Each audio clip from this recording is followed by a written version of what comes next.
Queridos, muito boa noite a todos. Quero saudá-los com a graça e a paz do Senhor Jesus. Como já foi falado aqui, tanto de manhã como agora à noite, é um privilégio estarmos reunidos mais uma vez para adorarmos o Senhor nosso Deus. O privilégio é nosso, a bênção é nossa e o culto é para Deus. E eu quero convidar você já a abrir a sua Bíblia em Jonas capítulo 3. Jonas, capítulo 3, profeta Jonas.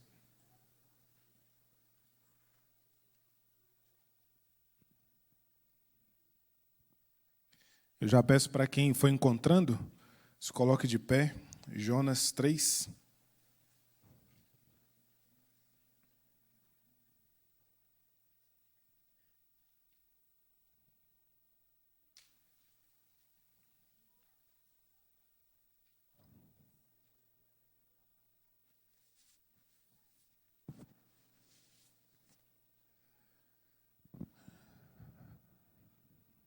Quase todos, eu aguardo.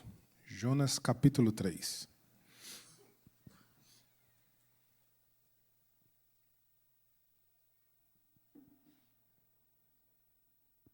Amém? Jonas, capítulo 3, diz assim o texto. Veio a palavra do Senhor, segunda vez, a Jonas, dizendo: Dispõe-te, vai à grande cidade de Nínive e proclama contra ela a mensagem que eu te digo. Levantou-se, pois, Jonas e foi a Nínive, segundo a palavra do Senhor. Ora, Nínive era cidade muito importante diante de Deus e de 3 dias para percorrê-la.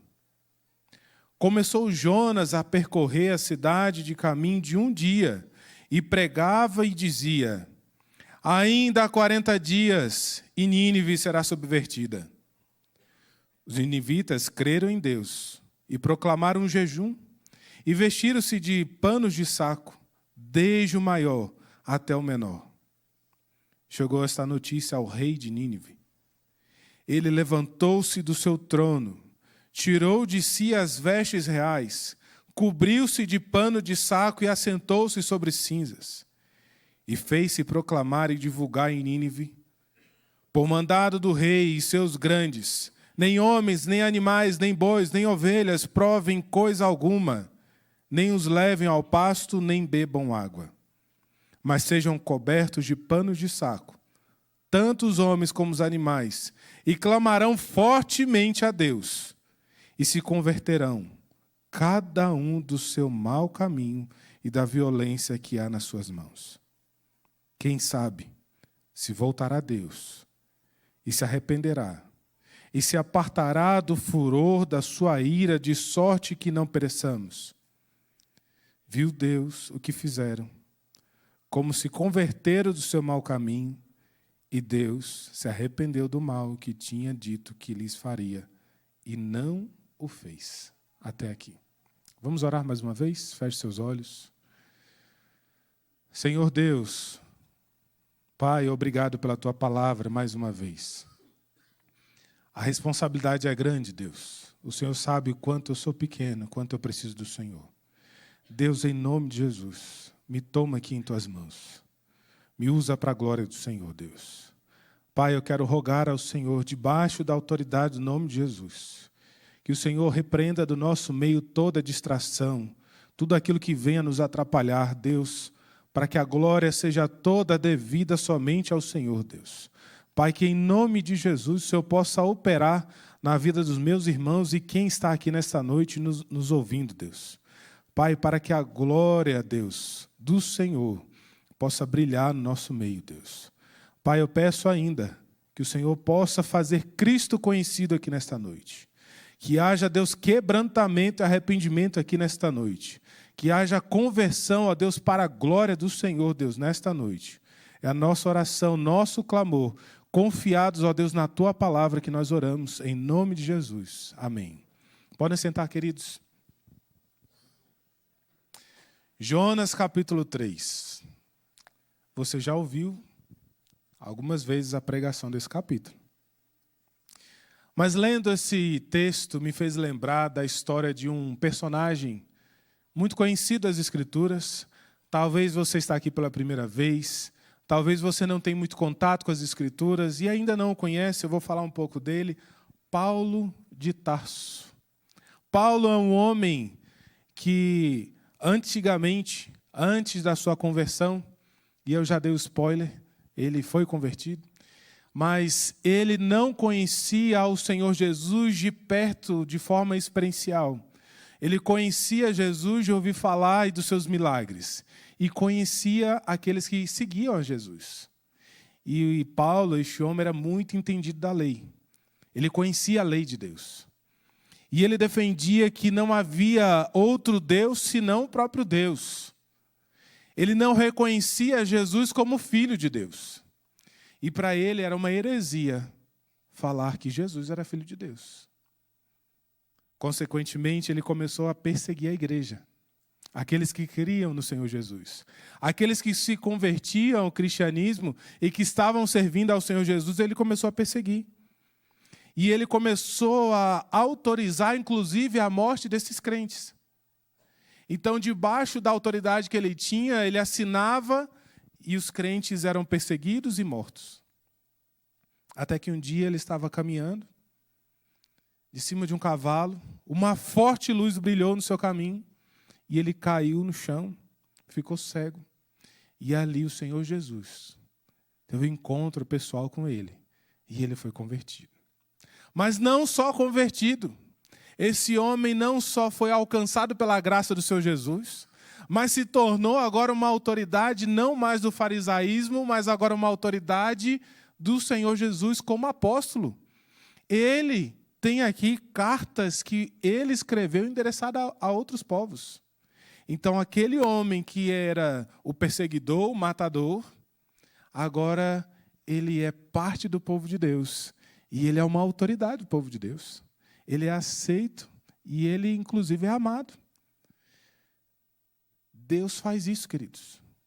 Pega gente estranha, diferente, do coração ruim, mau, e transforma em pessoas que são usadas para a glória de Deus.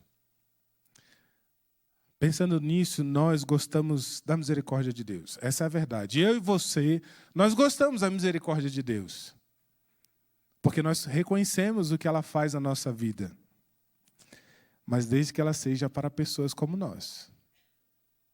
Para pessoas que estão dentro dos nossos parâmetros.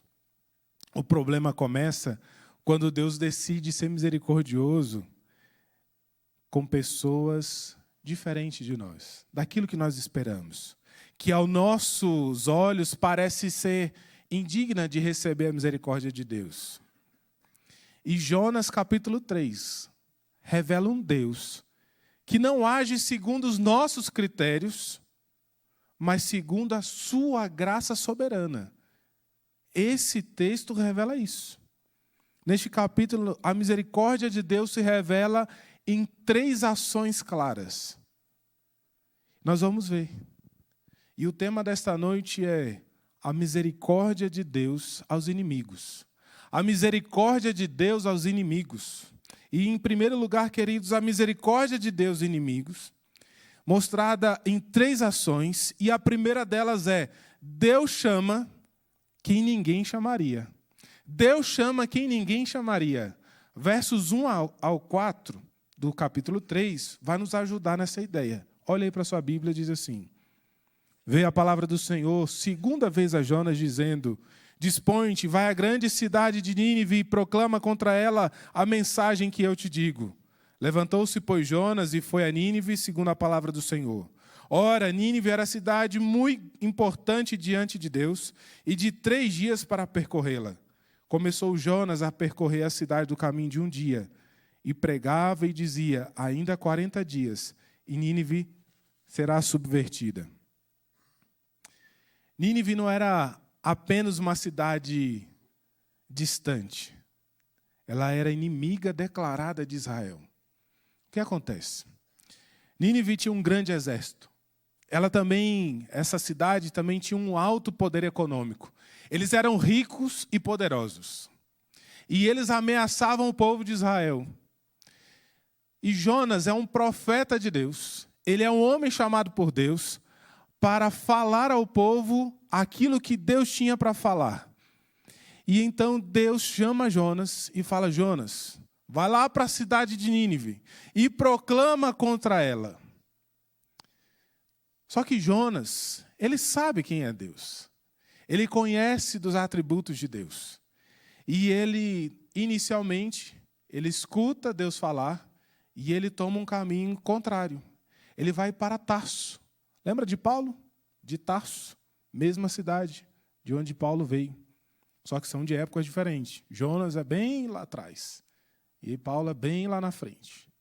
E Jonas vai para a cidade de Tarso, fugindo da palavra de Deus, do chamado de Deus para a sua vida. Porque ele não queria pregar para Nínive.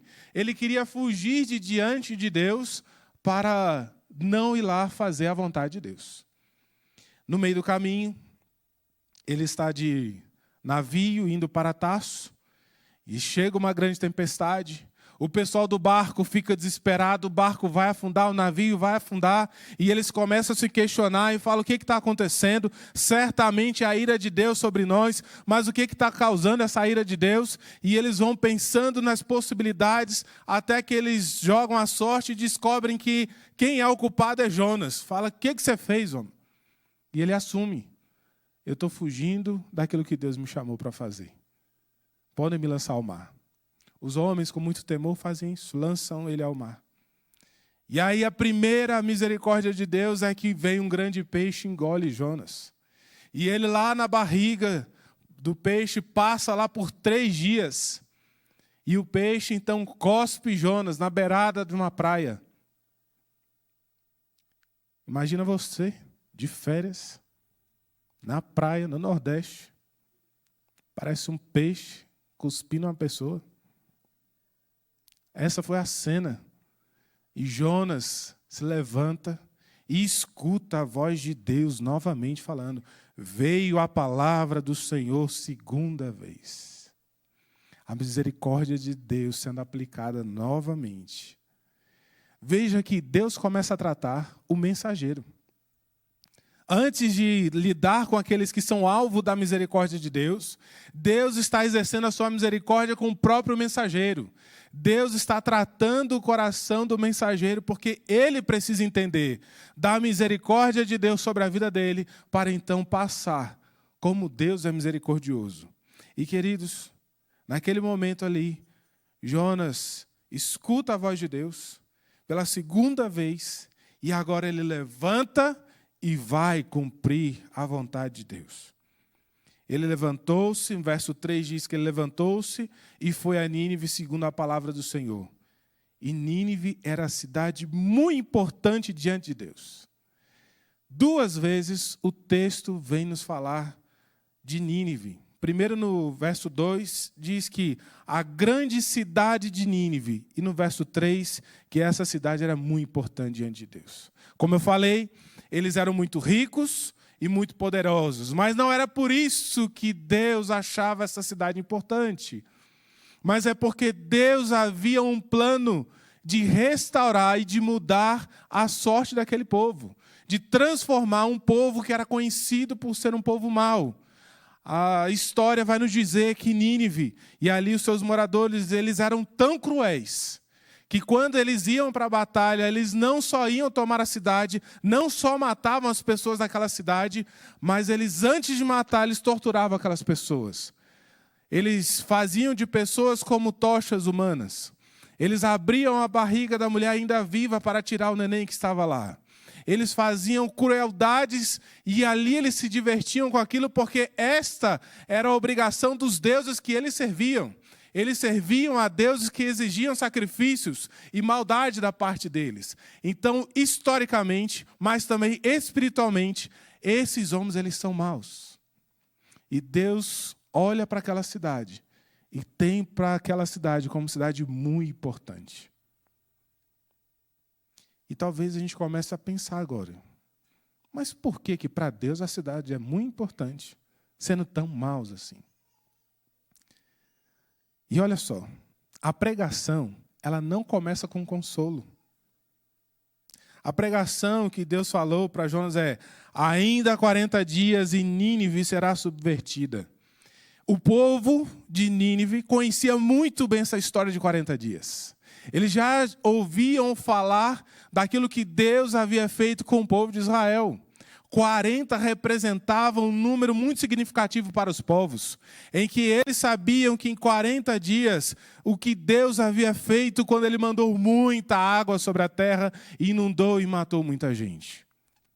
Então 40 dias representa para esse povo que de fato haverá muita destruição, haverá morte certamente, que Deus não vai aliviar, que Deus de fato vai subverter aquela cidade, ou seja, que Deus vai consumir aquela cidade. E essa mensagem é entregue para aquele povo.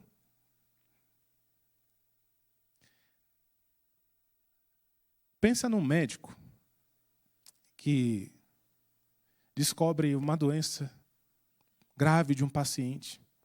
E ele chega para o paciente e fala assim: olha, eu não vou falar nada agora para te assustar, não. Então, continua vivendo. Não vou te contar o que você tem, não. Irmãos, isso não é misericórdia. Isso é crueldade. Deus anuncia o juízo porque ainda há tempo para arrependimento. Deus anuncia o juízo para aquela nação porque há tempo para se voltar para Deus. E a mensagem é dura assim mesmo. Às vezes a gente priva de falar às pessoas a realidade do Evangelho, porque nós temos medo de ser duro com as pessoas, de sermos indiferentes, ou talvez sermos grossos demais com a pessoa, ou de falar verdades que possam machucar o ego dela, enquanto isso é o grande remédio para a vida dela, em que ela haverá de ter a oportunidade de se arrepender diante de Deus. Mas você, para não perder aquela pessoa como sua amiga, ou seja o que for, você se cala. Mas a mensagem de Deus era para trazer um sinal para aquele povo, de alerta que eles deveriam se arrepender, que havia ainda essa oportunidade. Deus trata o mensageiro para que ele dê uma grande mensagem. Queridos, Deus chama quem ninguém chamaria. Ao ser tratado, esse homem vai lá e começa a pregar. Para pessoas que ele não queria pregar. Para pessoas que ele não queria ver se arrepender diante de Deus. Porque ele sabia das crueldades. Talvez a família dele ou o amigo dele, amigos, tenham sido alvos da crueldade daquele povo. Pessoas que talvez ele conheceu, que Jonas conheceu, talvez teriam sido vítimas do exército de Nínive. E por isso Jonas não queria falar aquela cidade. Ele sabia o que aconteceria. E olha só, Deus continua chamando pessoas que nós já desistimos. Às vezes Deus nos envia exatamente para quem nós evitamos. Tem pessoas que você evita pregar. Há pessoas no seu trabalho, na sua família, na sua vizinhança, no seu contexto em que você talvez já rotulou como uma pessoa perdida. Não tem jeito. Para essa eu não falo mais.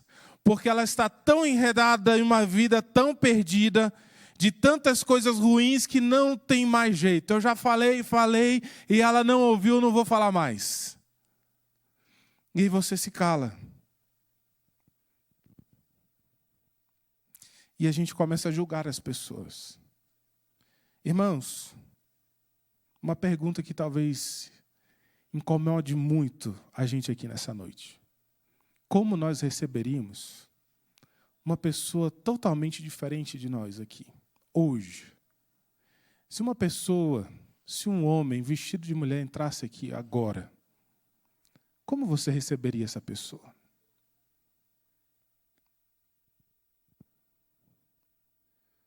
Você ficaria bem?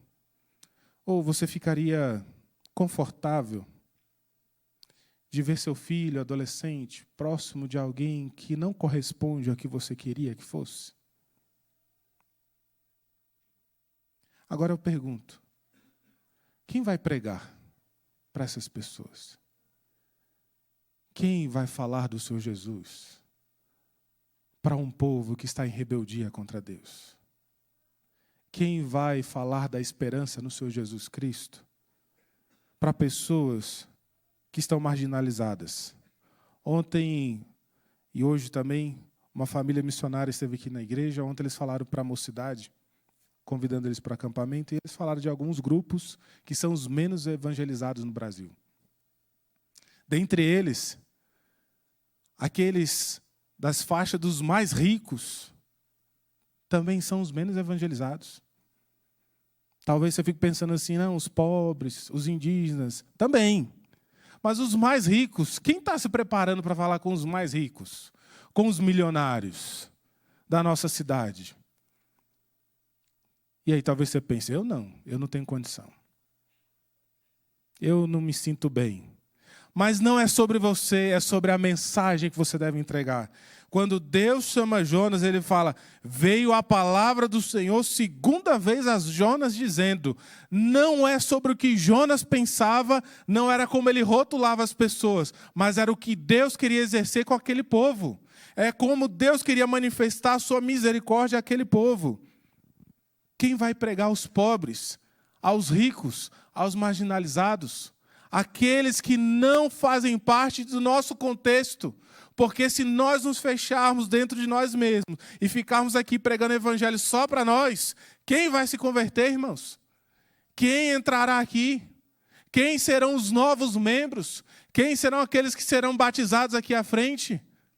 Se a gente vai ficar aqui olhando só para os mesmos rostos e falando para as mesmas pessoas, não foi para essa missão que Deus nos chamou.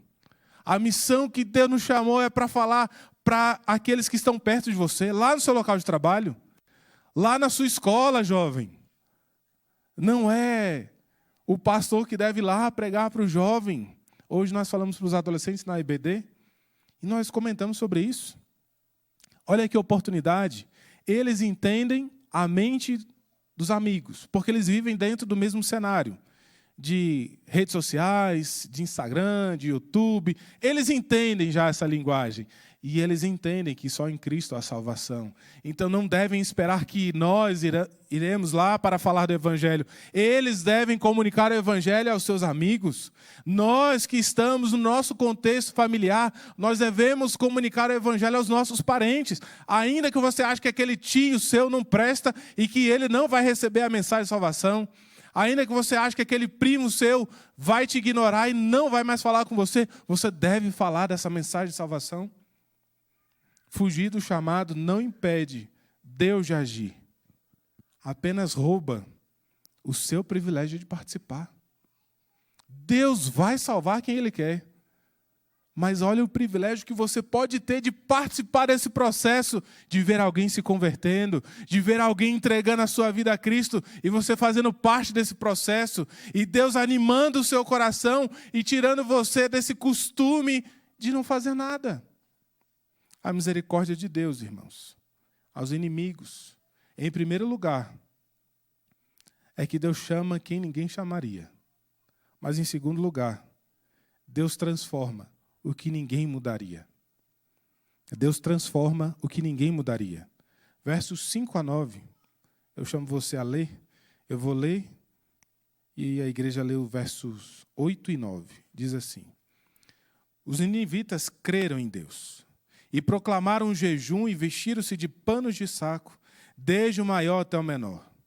Chegou esta notícia ao rei de Nínive, ele levantou-se do seu trono, tirou de si as vestes reais, cobriu-se de pano de saco e assentou-se sobre cinza. E fez-se proclamar e divulgar em Nínive, por mandado do rei e seus grandes, nem homens, nem animais, nem bois, nem ovelhas provem coisa alguma, nem os levem ao pasto, nem bebam água. A igreja, o 8 e o 9, vamos lá? 1, 2, 3, podem ler.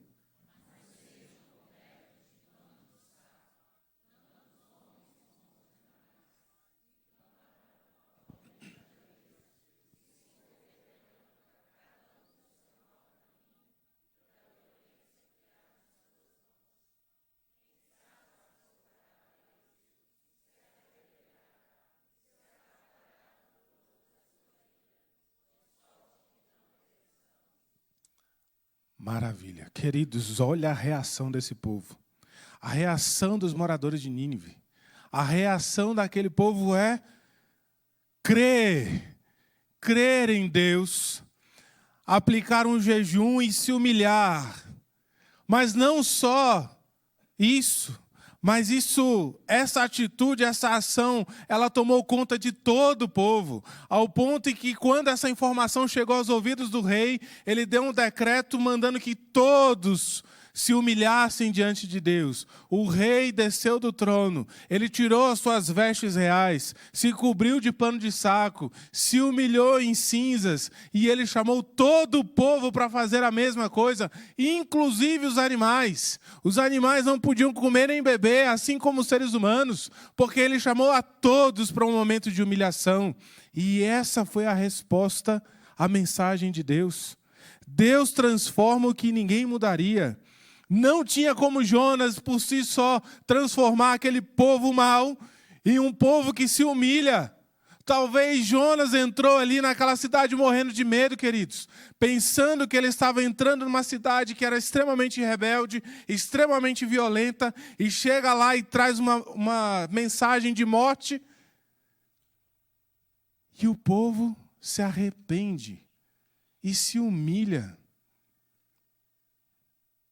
Nada disso foi produzido por técnicas, pressão emocional, entretenimento religioso, mas foi a palavra de Deus operando arrependimento naqueles corações. Foi a palavra de Deus, é a única capaz de transformar o coração do ser humano. Onde Deus fala com autoridade, corações duros se quebram.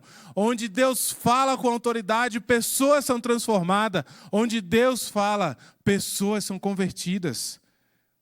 Ô meu irmão, olha a oportunidade que Deus tem te dado para transformar corações, casas, casamentos, filhos, com a palavra de Deus. Não é o seu apelo emocional, não é como você faz o seu apelo diante da pessoa, de como fazer jogo de palavras e emocionalismo para que ela se renda a Jesus, mas não é a palavra de Deus firme e forte, em que você fala a verdade do Evangelho e ela entra, e o Espírito Santo, que tem poder para transformar, ele regenera um coração, ele traz vida, ele transforma. Pessoas mudam quando Deus fala, não quando somos agressivos. Às vezes o erro do crente é querer enfiar o evangelho goela abaixo. É empurrar o evangelho nas pessoas e querer que as pessoas aceitem. É você, talvez, diante de uma pessoa da fé católica e falar, você está errado, você é um adorador que está adorando errado, e começa a afastar a pessoa, em vez de trazê-la para perto e pregar a verdade do evangelho. Talvez você, com suas armas e com a sua teologia, você está afastando muitas pessoas de você, em vez de trazê-las para perto com o evangelho da graça e da salvação. E eu não estou dizendo aqui que é para nós entrarmos no liberalismo, mas nós exercermos a fidelidade à palavra de Deus com temor no coração, de sermos fiéis à palavra de Deus, de não usarmos o calvinismo para colocarmos outras pessoas no inferno, mas que essas verdades do calvinismo elas possam nos ajudar a como comunicar melhor o evangelho às outras pessoas. Como que você tem falado do evangelho às pessoas? Famílias aparentemente destruídas podem ser restauradas pela palavra de Deus, queridos. Não é você que talvez seu marido não é crente, chega lá, você anda essa vida errada, você está fazendo tudo de errado, você tem que se converter a Deus porque você vive essa vida errada, porque ninguém mais te respeita, você já não se dá o respeito, e assim você vai humilhando a pessoa, achando que ela vai tomar vergonha na cara e voltar-se para Cristo. Sendo que nem foi assim que a palavra de Deus transformou o seu coração. Deixa de ser o rei e se humilha e fala só o que Deus autorizou você falar.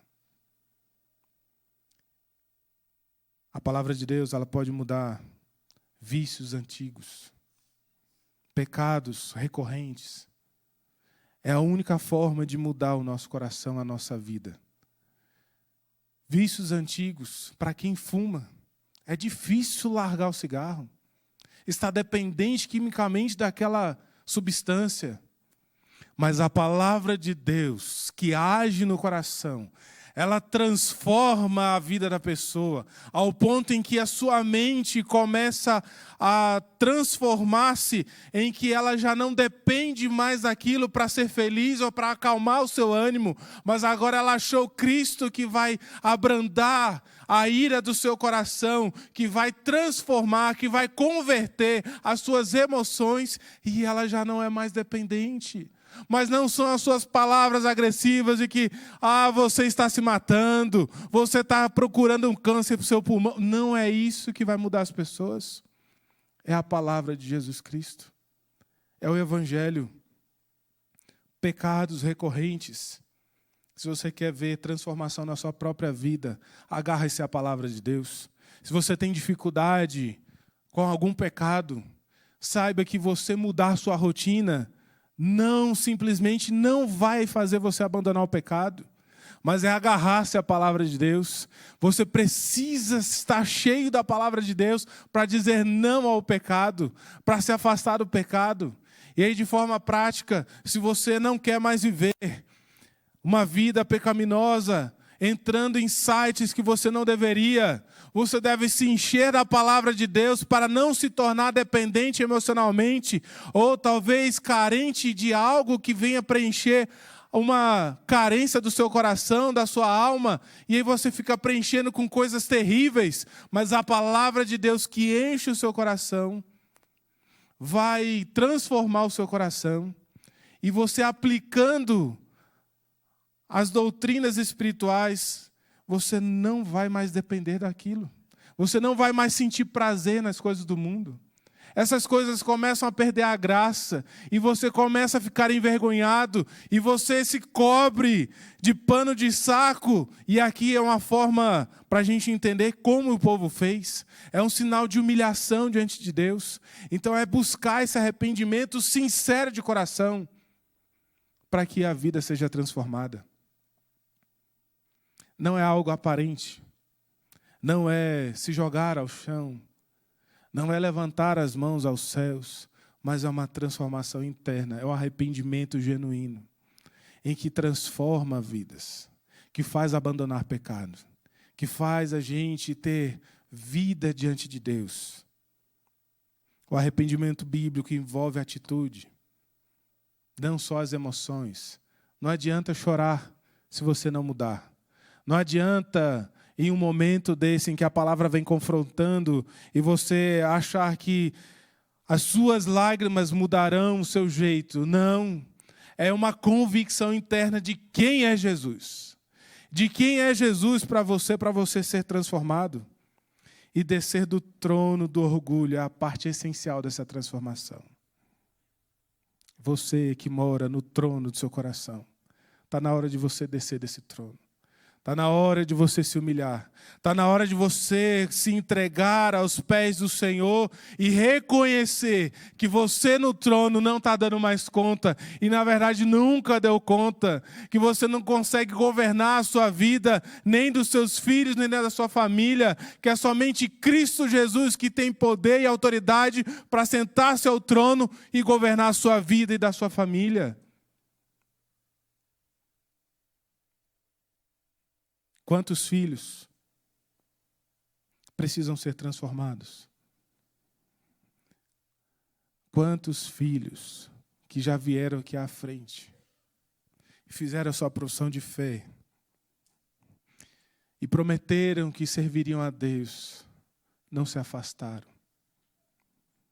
Mas você, mãe, você, pai, não vá com truculência confrontar o seu filho. Mostre o Evangelho. Mostre a graça do Evangelho. Quantos jovens que passaram por aqui, irmãos, já não estão mais no nosso meio. Estão levando vidas pecaminosas, desenfreadas no mundo, envergonhando-se a si mesmo. Mas não adianta chegar lá e ser duro com eles. Nós devemos orar pelos nossos. Nós devemos orar pelos nossos filhos. Nós devemos orar pelos nossos jovens. Nós devemos orar por nós. Nós devemos orar pela nossa igreja. Nós devemos orar por um avivamento no nosso coração. Nós devemos orar por arrependimento. Nós devemos orar a Deus pedindo perdão pelos nossos pecados e mudarmos a nossa atitude diante de Deus, condenando as pessoas, e nós voltarmos para Deus pedindo perdão para que Deus acuda o seu povo, que Deus tenha misericórdia de nós, que Deus exerça misericórdia sobre a nossa vida, para que aqueles que se afastaram voltem-se para servir conosco. Quantas mães não estão chorando pelos seus filhos aqui nessa igreja? É só Deus para ter misericórdia. A misericórdia de Deus aos inimigos, em primeiro lugar, é que Deus chama quem ninguém chamaria. A segunda é que Deus muda o que ninguém mudaria. E a terceira e última é que Deus perdoa quem ninguém perdoaria. Deus perdoa quem ninguém perdoaria. Vou pedir para a igreja ler o verso 10. Vamos lá? 1, 2, 3, podem ler.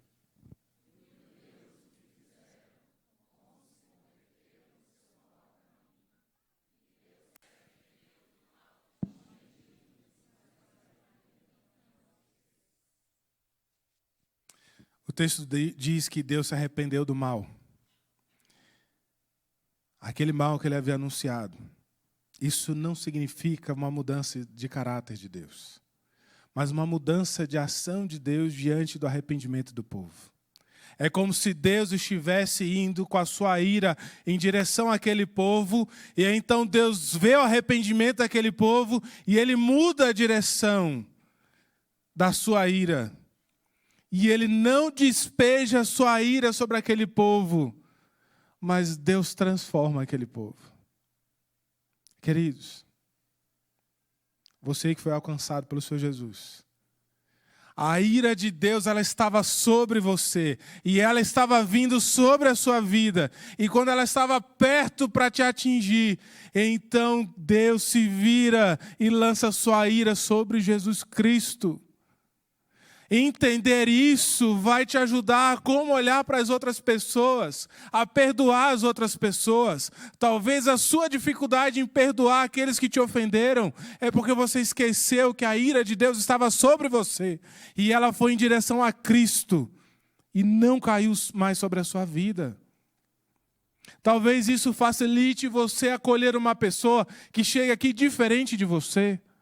Talvez isso te ajude a olhar para um filho que está distante da fé e exerça misericórdia sobre ele e perdoe ele naquilo que ele tem ofendido. Deus não ignora o pecado.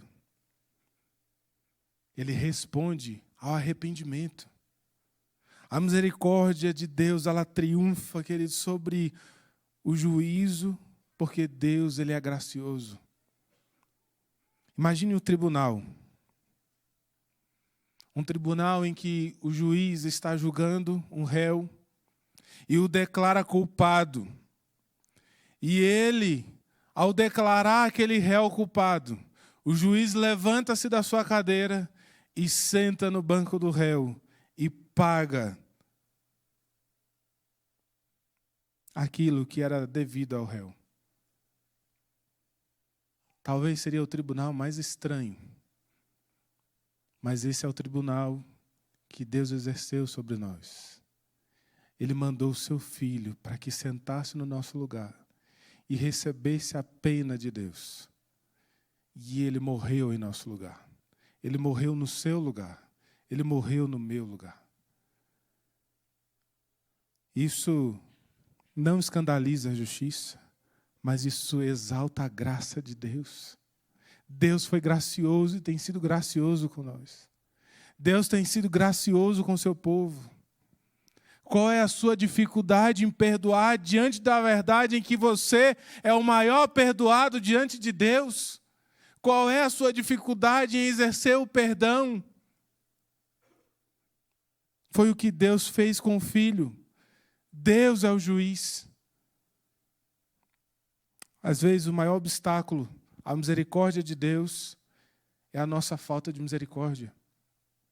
Guardar rancor nos afasta mais de Deus do que o pecado do outro. Quem foi perdoado muito aprende a perdoar. Mas nos aconselhamentos e nas conversas no dia a dia, a gente percebe que às vezes exercer o perdão é tão difícil, porque a gente começa a colocar em níveis de perdão em que devemos perdoar. Fala, olha, passou do meu limite. Até aqui eu aguentava, mas ele me humilhou até aqui, eu não posso aguentar mais. Aqui não tem mais perdão. O Evangelho nos chama a abandonar o desejo de vingança, queridos. O Evangelho nos chama a olhar para a cruz e em Jesus que recebeu o castigo que estava sobre nós. Antes de lembrar do que fizeram com você, lembre-se do que Cristo sofreu por você. Qual foi a dor que te provocaram? Qual foi o mal que te provocaram? O que te fizeram de mal? Qual foi o maior e mais terrível pecado que cometeram contra você? Agora pense nos pecados que você cometeu em que Cristo pagou no seu lugar. Se você olhar pela perspectiva de você mesmo, você não vai perdoar ninguém, porque você se acha tão importante, você se coloca num trono em que você não pode ser humilhado, em que você não pode ser afetado e você não perdoa. Mas quando você olha pela perspectiva da cruz e você enxerga Jesus, não há outro resultado senão você perdoar. Porque o perdão já desceu sobre a sua vida. Jesus Cristo te perdoou dos seus pecados. Deus não te condena mais para que você continue condenando as pessoas. Sempre que você pensa, eu jamais faria isso. Eu não faria isso que ele fez.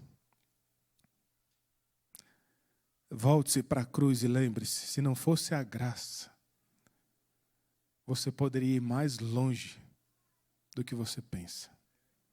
Perdoar é parar de exigir pagamento emocional dos outros. É querer ficar cobrando o quanto o outro sofreu. Diante da realidade em que esse povo se arrependeu de fato, Deus, ele desviou a sua ira. Deus se arrependeu do mal que tinha dito que lhes faria e não o fez. Deus decidiu não derramar a sua ira sobre aquele povo. Se Deus decidiu não derramar a ira dele sobre a sua vida, então não derrame angústia, dor, tristeza, mágoa sobre a vida dos outros, mas viva como aquele que foi perdoado por Jesus Cristo. Concluindo, queridos, Jonas 3 nos confronta com uma verdade incômoda, nos incomoda. Deus é mais misericordioso do que somos confortáveis em admitir. Às vezes a gente tem dificuldade em admitir. Podem subir. Ele chama quem rejeitaríamos. Deus transforma quem desistiríamos. E Deus perdoa quem nós condenaríamos. No Evangelho, essa misericórdia alcança seu ápice lá em Cristo, que morreu não apenas por amigos, mas pelos seus inimigos também. Foi por você que Jesus morreu. Você era rebelde contra Deus. Você era inimigo de Deus. Jesus te fez amigo de Deus. Ele te amou. Era você quem não merecia a Deus e o seu perdão. Portanto, você que está aqui me ouvindo, saiba que chegou o momento de usufruir desse perdão de Deus. Se talvez é a primeira vez que você escuta essa mensagem, há perdão para você. Há um lugar de acolhimento para você. Há um lugar em que Deus te recebe e te perdoa dos seus terríveis pecados. Ainda que você ache que não mereça, ainda que você ache que você não está apto para receber esse perdão, mas Deus está pronto para perdoar em Cristo Jesus. E você que já é servo do Senhor Jesus, precisa ser lembrado dessa verdade, que é necessário perdoar. porque o perdão de Cristo está sobre você. Para encerrar, Romanos 5, verso 8 diz: mas Deus prova o seu próprio amor para conosco, pelo fato de ter Cristo morrido por nós, sendo nós ainda pecadores. Convido você a cantarmos juntos esse cântico. Faça dele a sua oração. Coloque-se diante de Deus. Fique de pé. Nós vamos cantar, orando juntos essa canção para Deus. Esperando em Deus o perdão pelos nossos pecados.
Deus, nós necessitamos do Senhor, Deus. Nós precisamos, ó Deus, ser transformados, Deus. Nós, ó Deus, carecemos, ó Deus, da Tua graça sobre nós, Deus. Pai, transforma o nosso coração, Pai. Transforma, Senhor, o nosso jeito, ó Deus, tão opositor ao Senhor e à Tua lei, Deus. Pai, que em nós o Senhor possa operar de grande jeito, ó Deus, em que possamos responder à vontade do Senhor, Deus. Agradar-te, ó Deus, pelos nossos atos, ó Deus. Pai, toma-nos em Tuas mãos, Deus. Deus, que o Senhor nos ajude, ó Deus, a ser menos rebeldes contra a Tua vontade, Deus. Nós nos lembramos aqui, Pai, daqueles que passaram já aqui do nosso meio, Deus.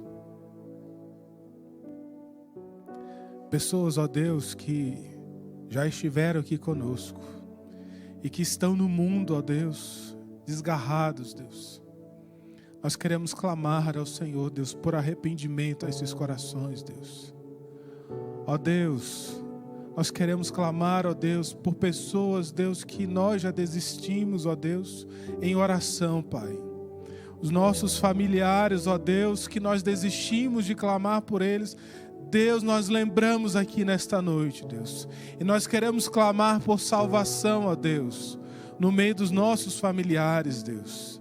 Opera, Senhor, grande milagre nesta noite, Deus. Transforma suas mentes, seus corações, Deus. Pai, nós queremos ver as nossas famílias reunidas aqui, ó Deus, em coro, exaltando ao nome do Senhor Deus, Pai. O Senhor pode fazer isso, Deus. Pai, nós lembramos das nossas autoridades, Deus, dos nossos governantes, ó Deus, que muitas vezes as nossas palavras são más para com essas autoridades, ó Deus, em que nós a julgamos e, ó Deus, a condenamos em nossas bocas. Deus, nós nos arrependemos e clamamos, ó Deus, por arrependimento em seus corações. O Senhor pode mudar, Senhor, seus corações, transformar vidas, ó Deus, e, ó Deus, fazer dessas autoridades, governantes, ó Deus, para que eles se arrependam e se prostrem-se, ó Deus, diante do Senhor, Deus. Pai, nós queremos clamar ao Senhor, Deus, por nós mesmos, Deus. Que o Senhor nos ajude, ó Deus, a sair desse trono, Deus, que não nos pertence, que é pesado demais para nós, que exige, ó Deus, de nós uma vida, Senhor, de entrega. Mas Deus, o Senhor Jesus, nos convida a entregarmos todo o nosso fardo a Ele, todo o nosso peso. Então, Deus, nos ajuda a sairmos desse trono, Deus, para que tão somente o Senhor esteja no trono do nosso coração, Deus. Pai, ao avivamento que nós pedimos aqui nesta noite, Deus, que o Senhor nos leve ao arrependimento dos nossos pecados, Deus. Sonda o nosso coração. Vê em nós, ó Deus, os nossos caminhos maus e transforma-nos, ó Deus. Nos chama ao arrependimento, Deus. Que não seja somente nesta noite, nesse momento, mas que seja para a nossa vida, Deus. Que seja todos os dias da nossa vida, Deus. Que nós sejamos transformados pela Tua graça, pelo Teu amor, Deus. Nós clamamos assim em nome de Jesus.